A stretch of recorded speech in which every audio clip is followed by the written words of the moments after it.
नमस्कार दोस्तों, आपका स्वागत है। बहुत ही इंटरेस्टिंग टॉपिक है ये। डेवन कॉनवे के ऊपर पूरी बायोग्राफी बताएंगे हम आपको, क्योंकि उन्होंने क्यों साउथ अफ्रीका छोड़ा और न्यूजीलैंड के अंदर आया और इतने नाम कमा रहे हैं। वो मेरे साथ मौजूद है मानस। नमस्कार दोस्तों, वापस जुड़ चुके हैं आपके साथ। और पूरी डेवन कॉनवे की बायोग्राफी बताएंगे। और बहुत मेरे को तो बढ़िया प्लेयर लगे हैं ये। और क्या क्या स्ट्रगल्स फेस करके इस मुकाम पे पहुंचे उसकी पूरी कहानी बताएंगे। और कुछ साउथ अफ्रीकन क्रिकेट बोर्ड की जो पॉलिटिक्स चल रही है उसके बारे में आपको आपको अवगत कराएंगे इससे। देखिए, सबसे पहले तो डेवन कॉनवे बॉर्न हुए थे साउथ अफ्रीका के अंदर। तो वो बॉर्न हुए तो उनका शौक था, पैशन था क्रिकेट खेलना, जो बाकियों के क्रिकेटर से भी बोलते हैं मेरा पैशन है, वो सब है। उसके बाद जब वो 18-19 साल के, उन्होंने बहुत ट्राई मारा साउथ अफ्रीका की टीम में आने के लिए। और आप उनके स्टैट्स देख लीजिए, इतने शानदार है साउथ अफ्रीका के डोमेस्टिक क्रिकेट के अंदर। उन्होंने एक बार 150 रन के हाईएस्ट ऐसे कुछ स्कोर है, तो उसके बाद भी उनको मौका नहीं मिला। दो रीजन मैं आपको बताऊंगा। 2017 के अंदर वो वहां से साउथ अफ्रीका छोड़ गया है, तो उसका रीजन ये है, टेम्बा बैबूमा और क्विंटन डीको के दो ओपनर उनके फिक्स हो चुके थे साउथ अफ्रीका के। और उनको मौका मिलता था, एक दो मैच के अंदर मौका मिला, ऐसे नहीं कह सकते मिला नहीं है, लेकिन वो मौका कहाँ मिल रहा है, 5th और 6th नंबर पे मानस। और वो ओपनर है, और उनका 5वें और 6ठे नंबर पे भेज रहे। वही रोहित शर्मा वाला केस हो गया पहले, टैलेंट को परखा नहीं और आपने उनको 5th और 6th नंबर पे भेज दिया। फिर उसके बाद वो बहुत ही निराश थे कि यार जहाँ तो मुझे होना चाहिए मैं वहाँ पे नहीं हूँ, और मैं कहाँ 5th 6th नंबर पे खेल भी नहीं पा रहा। उनका कोई स्वाभाविक गेम भी नहीं है वो। फिर उसके बाद उन्होंने थोड़ा सा सोचा कि यार मेरा क्रिकेट के प्रति बहुत ही पैशन है, तो उन्होंने अपनी वाइफ को बोला, किम वॉटसन को, कि अपन यहाँ से सब बेच बुझा के चलते हैं न्यूजीलैंड, और वहाँ पे मैं अपना करियर स्टार्ट करूंगा। अब ये जो स्टेज आती है बहुत खतरनाक होती है, क्योंकि उनके पास गाड़ी थी और 10-20 बंगले थे उनके, क्योंकि वो जो खानदानी होता है ना एक पैसे वाले, वो थे वो। तो उनके फार्म हाउस भी थे बहुत सारे। तो उन्होंने तैयार कर दिया था कि सब बेच के न्यूजीलैंड जाएंगे और वहाँ पे फिर रहेंगे। तो डिसीजन बहुत खतरनाक होता है, लेकिन उनकी हमारी भाभी जी ने मान लिया, और फिर वो वहां से सीधा बेच बुझा के आ गए न्यूजीलैंड के अंदर आने के 2017 के अंदर आ गए। देखिए, बोलिए। एक सीखने वाली बात यह है कि कुछ लोग इस जगह पे इस मुकाम पे सोचते हैं कि रिस्क लेना नहीं है। सबसे बड़ी चीज ये है कि जीवन में रिस्क लेना ही, जीवन में रिस्क नहीं लेना ही सबसे बड़ा रिस्क है जीवन का। तो सबसे पहली बात हम करते हैं कि क्या डेवन कॉनवे इतना बेच बाज के आए। अब ये भी सोच सकते थे कि इतना बंगला इतना पैसा है तो यहीं पे रुक जाओ, साउथ अफ्रीका में नहीं मिला कुछ और बिजनेस स्टार्ट कर लेंगे, कुछ और कर लेंगे। लेकिन नई क्रिकेट के जुनून को आगे रखा, और इस क्रिकेट के जुनून को मैं सलाम करता हूँ। ऐसे लोग की मतलब क्रिकेट की थोड़ी सी क्रिकेट की इंपॉर्टेंस को जगाते हैं, क्रिकेट के लिए डेडिकेशन और मोटिवेशन को, इन जैसे लोगों को सैल्यूट करता हूँ मैं, जो अपने क्रिकेट करियर को आगे बढ़ाने के लिए फिर वापस से न्यूजीलैंड में। देखिए, मैं एक सवाल पूछना चाहूंगा कि उनको मौका क्यों नहीं मिला, जब उनका परफॉर्मेंस डोमेस्टिक करियर के अंदर इतना शानदार था साउथ अफ्रीका के लिए। फिर उसके बाद वो 2017 के अंदर पहुंच गए न्यूजीलैंड, वहाँ पे वो डोमेस्टिक क्रिकेट खेलते रहे। तो न्यूजीलैंड ने एकदम से उनका टैलेंट पकड़ा, डोमेस्टिक के अंदर शानदार रन बनाए। मैं आपको स्टैट्स भी दिखा दूंगा। फिर उसके बाद से न्यूजीलैंड की ये काबिलियत बहुत शानदार लगी कि मुझे जैसे उनका परफॉर्मेंस हुआ, T20 के अंदर उनको बुला लिया डेब्यू के लिए, और ओडीआई के अंदर बुला दिया। अब ओडीआई के अंदर आप इनका एवरेज देख लीजिए 75 का, सीधा साउथ अफ्रीका के मुंह पे तमाचा मारते हुए कि भैया आपने तो मौका नहीं दिया, मैं न्यूजीलैंड के लिए मुझे मौका मिल गया। और अब मानस मुझे स्टेज लग रही है कि परमानेंट ओपनर भी रह सकते हैं उनके लिए, क्योंकि टेस्ट के अंदर भी उन्होंने 200 रन बना दिए लॉर्ड्स के अंदर, और इंग्लिश बॉलर्स के सामने जेम्स एंडरसन, स्टुअर्ट ब्रॉड। देखिए, ये वो बॉलर्स हैं स्टुअर्ट ब्रॉड, जेम्स हैंडरसन, जिनसे पूरी दुनिया कांपती है अभी तक भी। इतने बूढ़े हो चुके हैं, मतलब एज भी हो गई इनकी, बूढ़ा नहीं कहूंगा, एज हो गई है, लेकिन फिर भी इतने खतरनाक बॉलर्स के सामने इन्होंने रन बनाए हैं। सैल्यूट करता हूँ इनको। और साउथ अफ्रीकन बोर्ड को तो मतलब तमाचा से ही पड़ गया, क्या बोले इनको। अलग सा ही एक रो रहे होंगे बैठ के, जैसे फिर जैसे आरसीबी क्रिस गेल को छोड़ के रो रही होगी एंड में, वैसे साउथ अफ्रीकन बोर्ड भी रो रहा होगा इस टाइम पे। डेवन कॉनवे ने डेब्यू करा था 20 मार्च 2021 बांग्लादेश के खिलाफ ओडीआई के अंदर, और ओडीआई के अंदर आप उनके स्टैट्स दे सकते हैं। 225 रन उन्होंने बनाए टोटल, 126 उनका हाईएस्ट है, स्ट्राइक रेट 88 की, और एवरेज 75 का। ये मतलब खतरनाक कि उनके आंकड़े दिखाते कि भाई मैं कमाल का प्लेयर हूँ, फिर भी उनको मौका नहीं मिला था। इसमें न्यूजीलैंड के अंदर आए, और T20 के अंदर उन्होंने डेब्यू करा था 27 नवंबर 2020 के अंदर वेस्ट इंडीज के खिलाफ, और लास्ट जो उन्होंने ओडीआई खेला था वो 26 मार्च 2021 को खेला था। तो मतलब देखिए, इतना कुछ टाइम हुआ नहीं है, इतना एक कुछ चीज उनको कहना टाइम हुआ चाहूंगा। नहीं है। T20 में 59 का एवरेज भी बहुत बड़ा होता है। T20 में देखिए प्रेशर बहुत ज्यादा होता है आपके पास।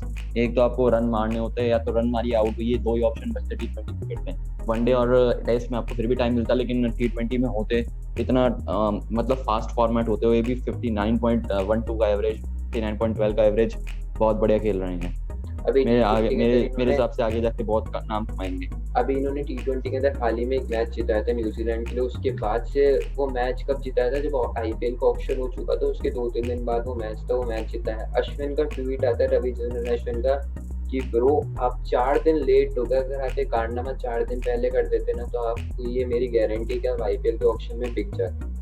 उन्होंने ऐसा ट्वीट करा, इतने बड़े प्लेयर ने, उनको बहुत बड़ी बात है। और उसके बाद जब उन्होंने 200 रन बनाए तो फैफ डु प्लेसिस और एबी डिविलियर्स का भी ट्वीट आया कि बहुत ही बढ़िया खेला अपने लॉर्ड्स के मैदान पे ना 200 रन की पारी।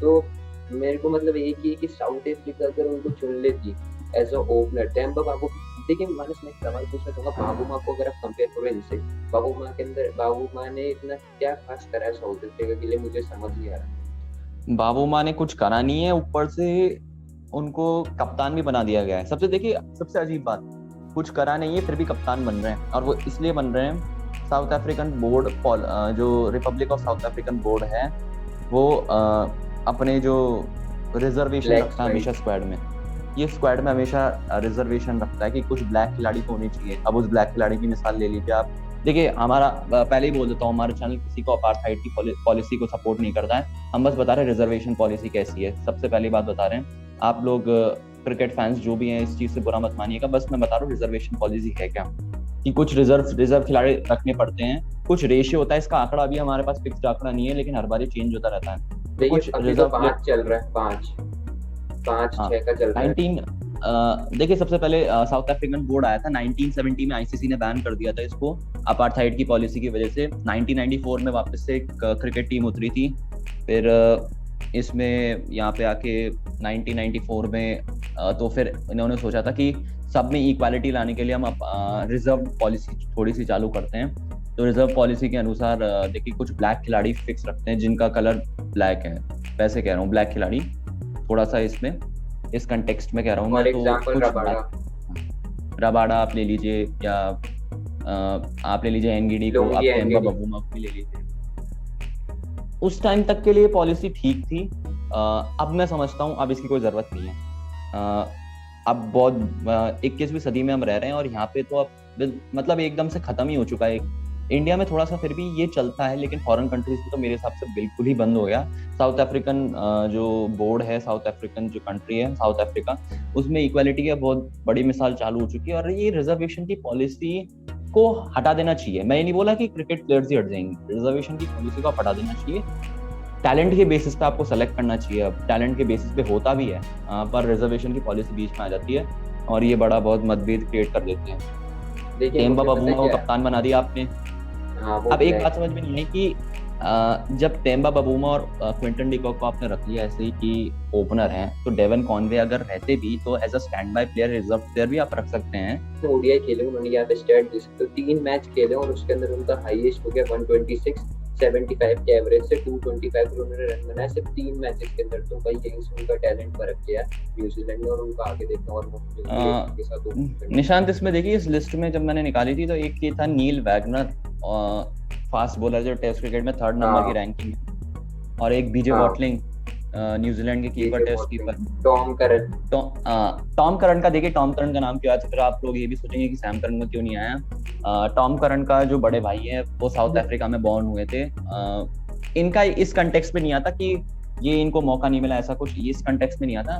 पहले जो टॉम करन और सैम करन के फादर थे वो साउथ अफ्रीका में थे, पर किसी कारणवश वो शिफ्ट हो गए थे। तो जो सैम करन का बर्थ हुआ था वो इंग्लैंड में था। अब इंग्लैंड में ही उनका कर्मभूमि हो गई थी। जन्मभूमि टॉम करन की साउथ अफ्रीका है और कर्मभूमि इंग्लैंड है। इंग्लैंड की तरफ से इन्होंने अपने क्रिकेट के जुनून को आगे रखा और इंग्लैंड को रिप्रेजेंट किया आगे जाकर। देखिए हमने आपको पूरी बायोग्राफी बता दी डेवन कॉनवे की, और ये मैं उम्मीद करूंगा कि आगे जाके बहुत ही नाम कमाएंगे। बस थोड़ा सा बख्श देना, 18 से 22 साल की तारीख के अंदर ही थोड़ा सा कम इनका बदला चलाएं।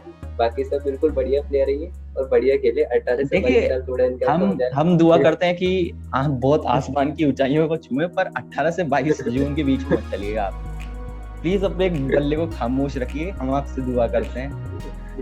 उस बल्ले को खामोश रखना टेस्ट किसी मैच के किसी अंदर किसी भी और ज्यादा सीरीज 200 200 रन की जरूरत कभी नहीं है। कभी इंडिया के खिलाफ कोई दूसरी सीरीज हो उसमें फोड़ देना, बस 18 से 22 के बीच में मत चलना।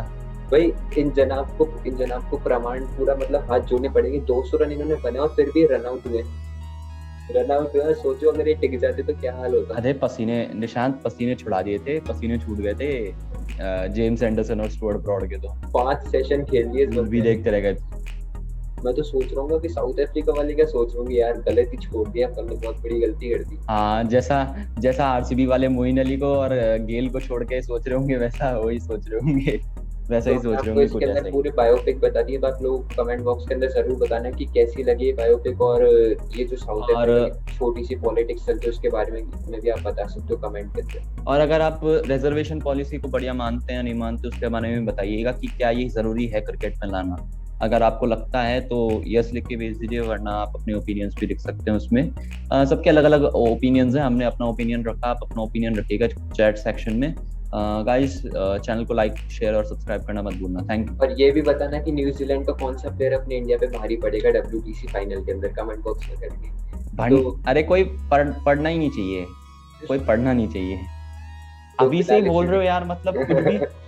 भाई थोड़ा यार कुछ तो अपन को इनकी साइड भी लेनी पड़ेगी एज अ क्रिकेट एक्सपर्ट। पूरा एक तरफा तो नहीं कर सकते ना इंडिया को। देखिए, देशभक्ति के आगे मैं अपना एक्सपर्ट की जॉब भी छोड़ने को तैयार हूँ। देश वाला है मेरा, एक्सपर्ट तो बात की बात। तो फिलहाल इस वीडियो के अंदर बस इतना ही। वीडियो को लाइक करना, शेयर करना और चैनल को सब्सक्राइब करना मत भूलना। बहुत बहुत शुक्रिया।